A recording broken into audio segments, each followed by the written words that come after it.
It's 12 minutes past 7. Carol will have the weather for us in about 5 minutes' time. She's looking ahead at the weekend for us.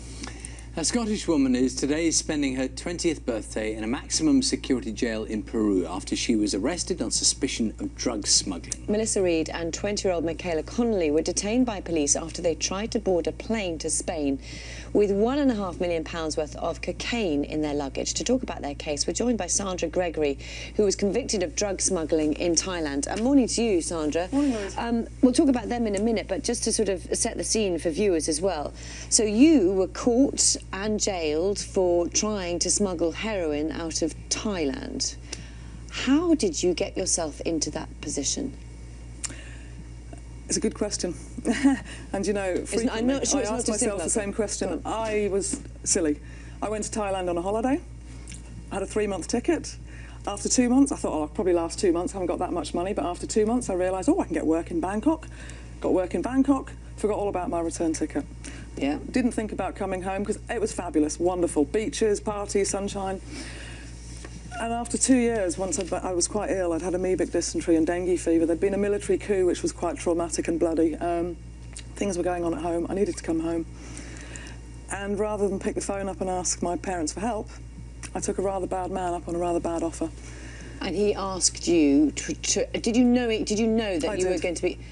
I knew what the substance was. I knew what the product was. Yeah. He offered me £1,000 to take a small package to Tokyo. When I asked what it was, I realised he told me... He was quite a fat chap, yeah. But he told me he was a heroin addict. Oh, hadn't realised that. 100 grams, told me he wasn't going to sell it. He was going to use it himself with his girlfriend.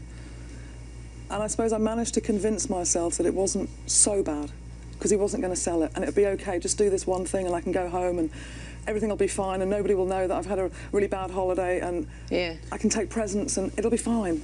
And I mean, it's an extraordinary story. You were caught. You were caught in possession. Yeah. And what happened then?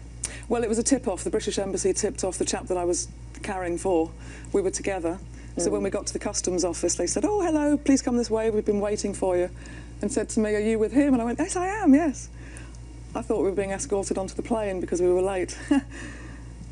Shortly afterwards, they found what they were looking for, and of course, we were arrested. So very, very serious consequences for you because you were then jailed. You had, in fact, a death sentence was the sentence. So explain to us these two girls. They're now in Peru. They're in jail. They were caught. They have been accused of carrying these drugs. Yeah. So, what is your? How do you? You've explained how you got into the situation. So how do you tell people not to get into that situation? I try and tell people all the time. I give school talks. I made one episode of the Banged Up Abroad season. I've written a book. It's available in libraries. I wrote that book with 17-year-old girls in mind, and I look at Melissa on the television, I think, Melissa, how have I missed you? How have you missed this story? But there are as many scenarios as there are women in prison for carrying drugs through airports. This is a pretty textbook case, but it's one that's highlighting the case and bringing it into the public domain. I mean, I don't know at which stage they've been silly, where it is that they've made a mistake, but they have made some quite serious mistakes. Whether it's the company they were keeping, whether they knew what was in the bags or not, I don't know. I don't think anybody yet knows. But I just wish, I do believe they've been coerced into this. I believe what the buzzword at the moment is groomed. They've been set up, they've been manipulated, they've been encouraged, they've been forced, whatever. Take the bag, take it to the airport, hand it over to the security guards.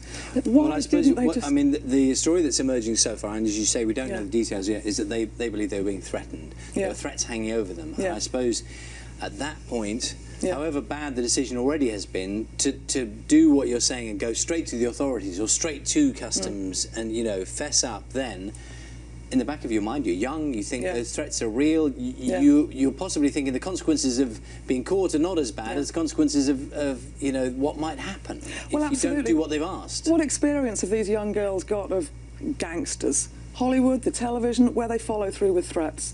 And I can imagine the scenario of these young girls out there in Ibiza having a great time on the beach, lots of parties, meet a couple of lovely young blokes from South America, lovely, lots of attention, lots of money, holiday to Peru, fabulous, hotels. Then they're presented with a bag. You're going to carry that bag. Oh, don't want to. Then, of course, the coercion starts. I don't think anybody imagines that they had a gun held to their heads at Manila Airport.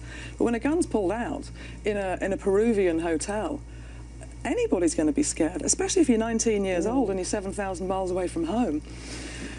What do you do in that situation? Did you consider yourself, in your own situation, before it happened, did you consider yourself fairly worldly wise? Because the picture that often emerges, that people kind of think they're quite streetwise, and they think they know what they're doing, and they do something that's so stupid that lands them in... I mean, stupid doesn't really cover it, does it? It's something that's going to threaten your life. Certainly with me, absolutely, Charlie, but we've all been 19. Yeah. We know how 19-year-olds are easy to be manipulated. Sorry, Louise. Oh no, I just wanted to just before we go, because I know people will be very interested. So you say, so let's say this situation happens for whatever reasons. We don't know why this happened or whatever. So there is a the reality is you could go to the airport, and this would be the best thing to do. And literally, when you get through security, say, right, there's a problem here.